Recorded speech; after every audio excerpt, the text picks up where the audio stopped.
तो गाइस मैं हूं अंकित और आप देख रहे हैं रेसलिंग फैंस नेटवर्क। शुरू करते हैं गाइस अपनी बातों को हम लोग सबसे पहले रोंडा राउजी से। तो भाई रोंडा राउजी रिया रिप्ली को फेस करना चाहती हैं डब्ल्यूडब्ल्यू के अंदर। पिछली वीडियो के अंदर मैंने आपको बताया कि रोंडा राउजी कमेंट करती हैं अपने क्यूएनए के अंदर कि वो डब्ल्यूडब्ल्यू के अंदर वापस आने के लिए इंटरेस्टेड हैं एंड वो आके वापस से सेना बेजलर के साथ में टीम अप करना चाहती हैं, ऐसा इन्होंने कह रखा है। अब इसी क्यूएनए के अंदर रिया रिप्ली के बारे में कहती हैं कि मैं उनको फेस करने में इंटरेस्टेड हूँ, यानी कि रिया रिप्ली के साथ एक मैच के लिए रोंडा राउजी ओपन है। अभी वो करेंटली प्रेग्नेंट है, तो ये चीज़ भाई अभी आने वाले कुछ टाइम में पॉसिबल नहीं है, लेकिन मैं 100% देख सकता हूँ कि शायद अगले साल इस टाइम तक मे बी रोंडा राउजी हमें एक्टिव डब्ल्यूडब्ल्यू में देखने को मिले।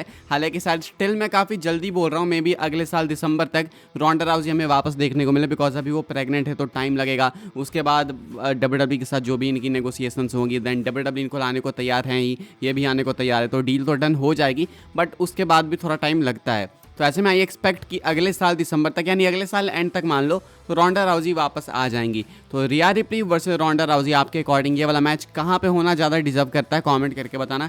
मेरे अकॉर्डिंग अगर इस मैच को कहीं कराना है तो भाई या तो समर स्लैम, नहीं तो रॉयल रंबल, अगर आप रेसलमीनिया में नहीं करा रहे हो तो मेरे अकॉर्डिंग भाई ये ऑन पेपर सोल्ड होने वाला है, काफ़ी अच्छा मैच है। क्या सोचते हो आप इसके बारे में कॉमेंट करके बताना। बिल्कुल रोंडा राउजी प्रो डब्ल्यूडब्ल्यू हो गए भाई अचानक से कुछ हफ्तों के अंदर, या फिर ऐसे बोलूँ मैं कुछ महीनों के अंदर, एंड अब वो चाहती हैं कि रिया रिप्ली को फेस करें डब्ल्यूडब्ल्यू के अंदर वापस आके। आगे बढ़ते हैं गाइस, बात करते हैं अगली स्टोरी के बारे में जो कि रिया रिप्ली को ही लेके। तो भाई रिया रिप्ली ने जे उसो को बर्थडे विश करा है। आज जे उसो का बर्थडे आपको मालूम होगा, सिर्फ जे उसो का नहीं बल्कि जेमी उसो का भी है। रिया रिप्ली भी विश करती है, लेकिन वो सिर्फ जे उसो को ही करती है। तो किस तरीके से करती है वो तरीका भी काफ़ी यूनिक है, आप ये देख सकते होगे।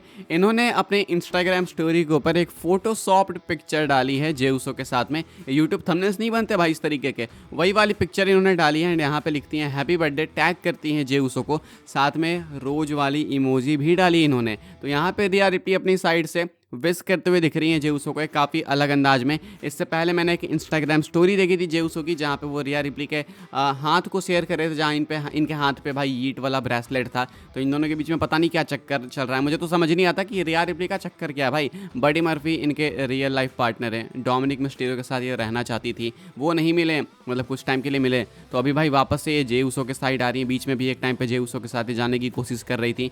तो रिया रिप्ली का कुछ अलग ही है, मुझे नहीं पता कि लोग लिव मॉर्गन को इस चीज़ के लिए क्यों हेट करते हैं कि लिव मॉर्गन इधर उधर घूमते फिरते रहती है। रिया रिप्ली का मुझे ऐसा दिखता है। By the way just jokes भाई, and jokes aside, Rhea Ripley wish करती हैं जे उसो को। अनफॉर्चुनेटली जेमी उसो के साथ थोड़ा सा गलत हुआ, लेकिन हम लोग भाई भाईचारा निभाएंगे। जेमी उसो को हैप्पी बर्थडे विश करना सब लोग कमेंट सेक्शन के अंदर। जेमी उसो के साथ इनजस्टिस होते हुए हम लोग नहीं देख सकते हैं। आगे बढ़ते हैं गाइस, बात करते हैं अगली स्टोरी के बारे में जो कि ड्रू मैकिंटायर को लेके। तो भाई मैकिंटायर को किसी भी कंडीशन में बैश इन बर्लिन में हारना तो है ही, हम सबको पता है, लेकिन मैट कैंप कहते हैं कि जब मैकिंटायर यहाँ पे हारेंगे तो हारने का तरीका क्या होने वाला है डब्ल्यूडब्ल्यू को इसको डिसाइड करना पड़ेगा। एंड ये मेजर एक चीज़ है डब्ल्यूडब्ल्यू के लिए, मेजर इशू ऐसा कह लो। According to Matt Camp WW को डिसाइड करना है कि मैकिंटायर को किसी भी तरीके से बैश इन बर्लिन में क्लियर ना हराया जाए। सीएम पंक तो एक तरीके से क्लियर ही हारे, उनका पिन जो है बिल्कुल क्लीन हुआ, लेकिन मैकिंटायर के साथ ये नहीं होना चाहिए। मैकिंटायर वर्सेस सीएम पंक ये वाला मैच बैश इन बर्लिन के लिए शेड्यूल्ड है,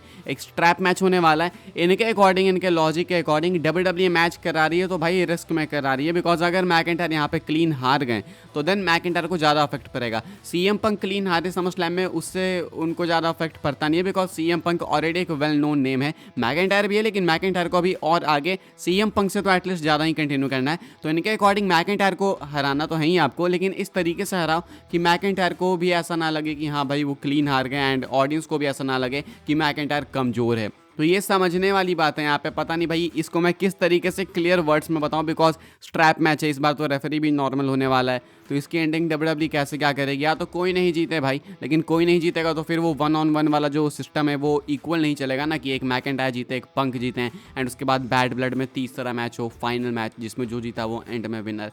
तो वो भी देखना है। अब मुझे नहीं पता क्या हो सकता है क्या नहीं, बैटिंग ऑड्स भी अभी नहीं आई सामने, वो आएगी तो शायद मैं आपको बेटर बता पाऊंगा, बट आई बिलीव वहाँ पे भी पंक फेवरेट होंगे। अभी के अकॉर्डिंग मैट कैंप कहते हैं कि मैकिंटायर को हराना तो है, लेकिन आप हरा रहे हो तो क्लियर मत हराओ, वरना मैकिंटायर पे ज़्यादा अफेक्ट पड़ेगा। आगे बढ़ते हैं गाइस, बात करते हैं अगली स्टोरी के बारे में। अभी मैंने बैटिंग ऑड्स के बारे में आपको बताया कि भाई अभी बैटिंग ऑड्स निकल के सामने नहीं आई है मैकिंटायर एंड पंक के मैच की, लेकिन भाई बैटिंग ऑड्स निकल के सामने आ चुकी है कि जॉन सीना को हॉल ऑफ फेम में कौन इंडक्ट कर सकता है। अब जॉन सीना भाई आपको मालूम है हॉल ऑफ फेम में तो जाएंगे ही जाएंगे, लेकिन उनको इंडक्ट कौन कर सकता है, तो मैं आपको बैटिंग ऑड्स दिखा देता हूँ। जैसे मैं यहाँ पे देख सकता हूँ टॉप 5 फेवरेट्स कौन है, तो भाई नंबर 1 पे कर्ट एंगल का नेम है। कर्ट एंगल शायद जॉन सीना को इंडक्ट कर सकते हैं, सबसे ऊपर है ये।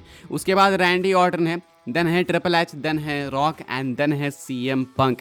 तो टॉप 5 में ऊपर से नीचे देखोगे तो सबसे ज़्यादा चांसेस कर्ट एंगल के हैं, देन रैंडी ऑर्टन के, देन ट्रिपल एच के, देन द रॉक के एंड देन सीएम पंक के। देखो भाई मैं चाहता तो हूँ कि रैंडी ऑर्टन जॉन सीना को इंडक्ट करें, बट आई डाउट कि रैंडी ऑर्टन होंगे। मुझे लगता है सही में कि चांसेस कर्ट एंगल के ज़्यादा हैं। यानी तो एक चीज़ डब्ल्यूडब्ल्यू ये भी कर सकती है भाई कि कर्ट एंगल हो गए, रैंडी ऑर्टन हो गए, ट्रिपल एच हो गए, इन सबको साथ में ला के भाई इंडक्ट करा सकते हो आप जॉन सीना को। तो ये भी एक तरीका हो सकता है। आई थिंक ये ज़्यादा बेटर होगा। आप क्या सोचते हो कमेंट करके बताना, किसको इंडक्ट करना चाहिए जॉन सीना को हॉल ऑफ फेम में, एंड कब इंडक्ट करना चाहिए, ये भी एक क्वेश्चन है, आप कमेंट करके बता सकते हो। आगे बढ़ते हैं गाइस, बात करते हैं हम लोग अपनी अगली स्टोरी के बारे में, जो कि रैंडी ऑर्टन को लेके। तो भाई रैंडी ऑर्टन कब इन्वॉल्व हो सकते हैं कोडी रोड्स के साथ में, इसको लेके एक अपडेट मैं आपको बता दूं। Randy Orton possibly bash in Berlin के बाद मे बी हो सकता है स्मैकडाउन में वापस आ जाएं, एंड बैड ब्लड के अराउंड वो इन्वॉल्व हो सकते हैं कोडी रोड्स के साथ में। लेकिन अभी इसका एक प्रॉपर एविडेंस हमें देखने को मिल रहा है डब्ल्यूडब्ल्यू की वेबसाइट पे। जब आप वेबसाइट पे जाओगे तो वहाँ पे आपको बैड ब्लड के अराउंड रैंडी ऑर्टन एडवर्टाइज दिखेंगे, एंड वो भी मेन ग्राफिक में है रैंडी ऑर्टन। बैड ब्लड से पहले वाले स्मैकडाउन में, फिर उसके बाद वाले स्मैकडाउन में, एंड उसके बाद वाले स्मैकडाउन में, एंड सारे एपिसोड्स में कोडी रोड्स तो होने ही वाले हैं। तो शायद डब्ल्यूडब्ल्यू प्रोबेबली यहाँ से ऑर्टन एंड कोडी का प्रॉपर सिलसिला वो फ्यूड वाला चालू करने वाली है। लेकिन यहाँ पे केविन ओवंस भी इन्वॉल्व होंगे। तो ये चीज़ मैं आपको पहले भी बता चुका हूँ कि Kevin Owens, Randy Orton and Cody के बीच में शायद एक ट्रिपल थ्रेट मैच भी हो सकता है आगे जाके, एंड देन ये चीज़ आगे बढ़ेगी ऑर्टन वर्सेस कोडी की तरफ।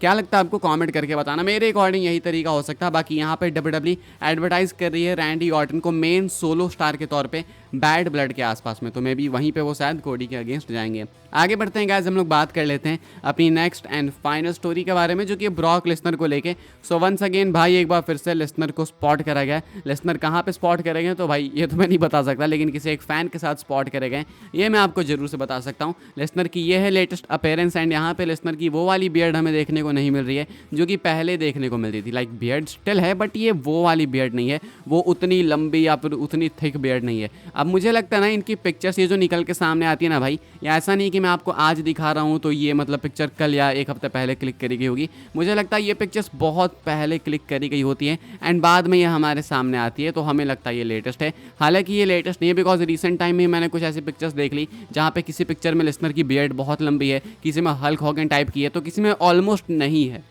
अब पता नहीं किस पिक्चर पे हमें ज़्यादा बिलीव करना चाहिए कि सबसे लेटेस्ट सबसे रीसेंट कौन है, लेकिन ये एक नई पिक्चर मार्केट में आई है निकल के सामने, तो मैंने आपके साथ शेयर कर दी है। देखते हैं कब आते हैं लिस्नर वापस, फिलहाल बस पिक्चर ही आ रही है इनकी। आई होप्स आपको वीडियो पसंद आई, इन्फॉर्मेशन मिली हो गाइस, मिली हो तो वीडियो को लाइक करें, शेयर करें, सब्सक्राइब करें चैनल को, ताकि आने वाले टाइम के अंदर आपको और भी ऐसे डब्ल्यूडब्ल्यू की न्यूज़ अपडेट्स जानने को मिलते रहे। फॉलो कर सकते हैं आप लोग मुझे इंस्टाग्राम एंड ट्विटर पर, लिंक आपको मिल जाएगा डिस्क्रिप्शन में। ज्वाइन कर सकते हैं व्हाट्सएप चैनल को, उसके भी लिंक है डिस्क्रिप्शन में।